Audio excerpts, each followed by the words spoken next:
नमस्कार बच्चों, मैं सुरुचि सामरिया आपका ई कक्षा में स्वागत करती हूँ। आज आप मेरे साथ कक्षा 5 का हिंदी विषय पढ़ रहे हैं। बच्चों, आज आप मेरे साथ पाठ 17 चुनाव प्रक्रिया कब क्या व कैसे के अभ्यास प्रश्न हल कर रहे हैं।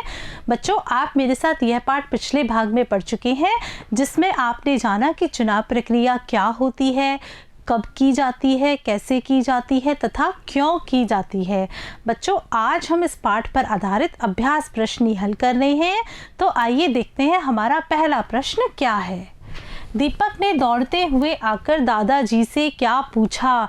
बच्चों, ये बहुत ही सरल प्रश्न है। आपको याद आ रहा होगा कि जिस समय दीपक के घर पर बहुत सारे लोग आ रहे थे, तब वह दौड़ा दौड़ा दादाजी के पास गया और दादाजी से क्या पूछने लगा, वह आपको इस प्रश्न के उत्तर में लिखना है। तो बच्चों, इस प्रश्न का उत्तर हम इस तरह से देंगे। दीपक ने दौड़ते हुए आकर दादाजी से पूछा कि ये इतने सारे लोग आपसे मिलने क्यों आ रहे हैं। चलते हैं अगले प्रश्न की तरफ। दादाजी ने चुनाव के बारे में क्या बताया।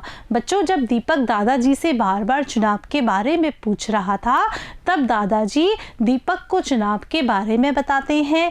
क्या बताते हैं वही आपको इस प्रश्न के उत्तर में लिखना है। तो हम लिखेंगे, दादाजी ने बताया कि चुनाव में जनता अपना मत देकर अपने प्रतिनिधि को चुनती है। चलते हैं अगले प्रश्न की तरफ, देखते हैं अगला प्रश्न क्या है। मतदान कौन कर सकते हैं। बच्चों, यह तो बहुत ही सरल प्रश्न है। अब तक तो आपको याद भी हो गया होगा कि 18 वर्ष या उससे अधिक आयु के समस्त नागरिक मतदान कर सकते हैं।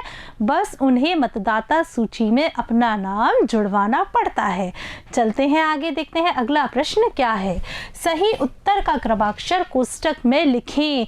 बच्चों, इस प्रश्न में आपको क्या करना है, आपके सामने यहाँ एक पंक्ति में प्रश्न पूछा गया है और इस प्रश्न के उत्तर से संबंधित यहाँ पर 4 विकल्प दिए गए हैं। आपको इन चारों में से सही विकल्प का चयन करना है और उत्तर यहाँ पर लिखना है। तो पढ़ते हैं हमारा प्रश्न। वयस्क मताधिकार की न्यूनतम आयु क्या है। यानी कि जब हम वोट देने जा रहे हैं, उस समय हमारी न्यूनतम आयु कितनी होनी चाहिए। क्या 21 वर्ष? नहीं बच्चों, यह गलत है। 23 वर्ष? यह भी नहीं। 25 वर्ष? नहीं बच्चों। वयस्क मताधिकार के लिए 18 वर्ष न्यूनतम आयु है। तो हम यहाँ पर लिखेंगे ख। चलते हैं अगले प्रश्न की तरफ, देखते हैं अगला प्रश्न क्या है। लोकतांत्रिक सरकार किसे कहते हैं। इस प्रश्न में पूछा जा रहा है कि हम लोकतांत्रिक सरकार किसे कहेंगे। जो सरकार राजा के द्वारा चुनी गई हो उसे। नहीं बच्चों। राष्ट्रपति के द्वारा नियुक्त? नहीं बच्चों। व्यक्ति के द्वारा नामित? यह भी नहीं। हमारी लोकतांत्रिक सरकार हम उसे कहेंगे जो कि जनता के द्वारा चुनी गई हो। तो यहाँ पर हम उत्तर के रूप में लिखेंगे ख। चलते हैं अगले प्रश्न की तरफ, देखते हैं अगला प्रश्न क्या है। जनता अपना प्रतिनिधि कैसे चुनती है। बच्चों, इस प्रश्न में आपसे पूछा जा रहा है कि जनता अपना प्रतिनिधि कैसे चुनती है। तो हम उत्तर में लिखेंगे, जनता अपना प्रतिनिधि अपने मताधिकार के द्वारा चुनती है। मताधिकार यानी अपने मत के प्रयोग के द्वारा चुनती है। चलते हैं अगले प्रश्न की तरफ। वयस्क मताधिकार किसे कहा जाता है। बच्चों, यह बहुत ही सरल प्रश्न है।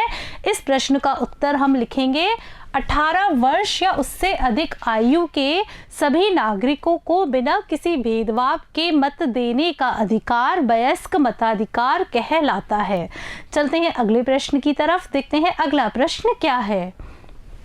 लोकतंत्र किसे कहते हैं। बच्चों, यहाँ पर आपको यह बताना है कि लोकतंत्र की परिभाषा क्या है। तो हम लिखेंगे, जनता का जनता के लिए जनता द्वारा चुनी गई सरकार को लोकतंत्र कहते हैं। चलते हैं अगले प्रश्न की तरफ, देखते हैं अगला प्रश्न क्या है। मतदाता सूची में अपना नाम कैसे दर्ज कराते हैं। बच्चों, यह बहुत ही व्यवहारिक प्रश्न है। इस प्रश्न का उत्तर आपको याद होना ही चाहिए। इस प्रश्न के उत्तर में हम लिखेंगे, मतदाता सूची में अपना नाम दर्ज कराने के लिए एक निश्चित प्रपत्र या फॉर्म भरकर अपने BLO को देना पड़ता है। चलते हैं अगले प्रश्न की तरफ। प्रय उपसर्ग लगाकर प्रपत्र शब्द बना है, आप भी प्रय उपसर्ग लगाकर नए शब्द बनाओ। बच्चों यहाँ पर आपको क्या करना है, आपके सामने प्रय उपसर्ग दिया गया है, इस उपसर्ग के प्रयोग से आपको 4 नए शब्द बनाने हैं। बच्चों क्या आप जानते हैं उपसर्ग किसे कहते हैं? उपसर्ग वे शब्दांश होते हैं जो किसी मूल शब्द के शुरुआत या प्रारंभ में लगकर उस शब्द के अर्थ में चमत्कार उत्पन्न कर देते हैं, उन्हें हम उपसर्ग कहते हैं। बच्चों ये हमेशा किसी भी शब्द के प्रारंभ में लगते हैं। यहाँ पर देखिए आपको प्रय उपसर्ग का प्रयोग कर 4 नए शब्द बनाना है। तो हमने गति शब्द में प्रय उपसर्ग का प्रयोग किया और बनाया प्रगति।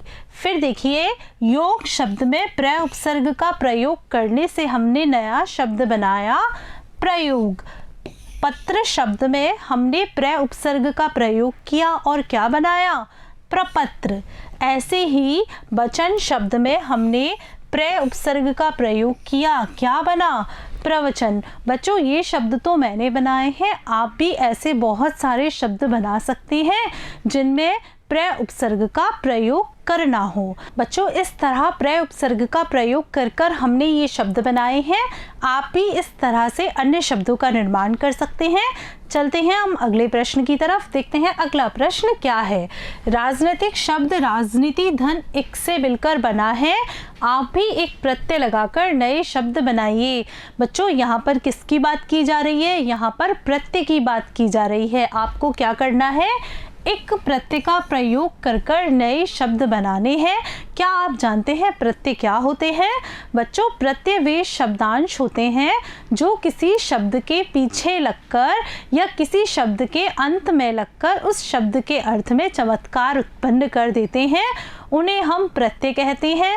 बच्चों उपसर्ग और प्रत्यय में आप लोगों को एक बात ध्यान रखनी है कि उपसर्ग किसी भी शब्द के शुरुआत में लगते हैं और प्रत्यय किसी भी शब्द के अंत में लगते हैं। बच्चों आपको यहाँ पर क्या करना है, एक प्रत्यय का प्रयोग करना है और नए शब्द बनाने हैं। देखिए मैंने विचार शब्द में एक प्रत्यय का प्रयोग करके वैचारिक बनाया है, नीति शब्द में एक प्रत्यय का प्रयोग करने से नैतिक शब्द का निर्माण किया है, प्रयोग शब्द में एक प्रत्यय का प्रयोग करने से प्रायोगिक बनाया है, दिन शब्द में एक प्रत्यय का प्रयोग कर दैनिक शब्द बनाया है। बच्चों आप इस तरह से अन्य शब्दों का भी निर्माण कर सकते हैं।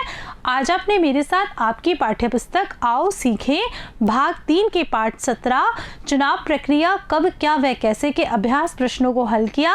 मुझे पूरा विश्वास है कि आपको इन सारे प्रश्नों के उत्तर बहुत ही अच्छे तरीके से समझ में आ गए होंगे। नमस्कार बच्चों।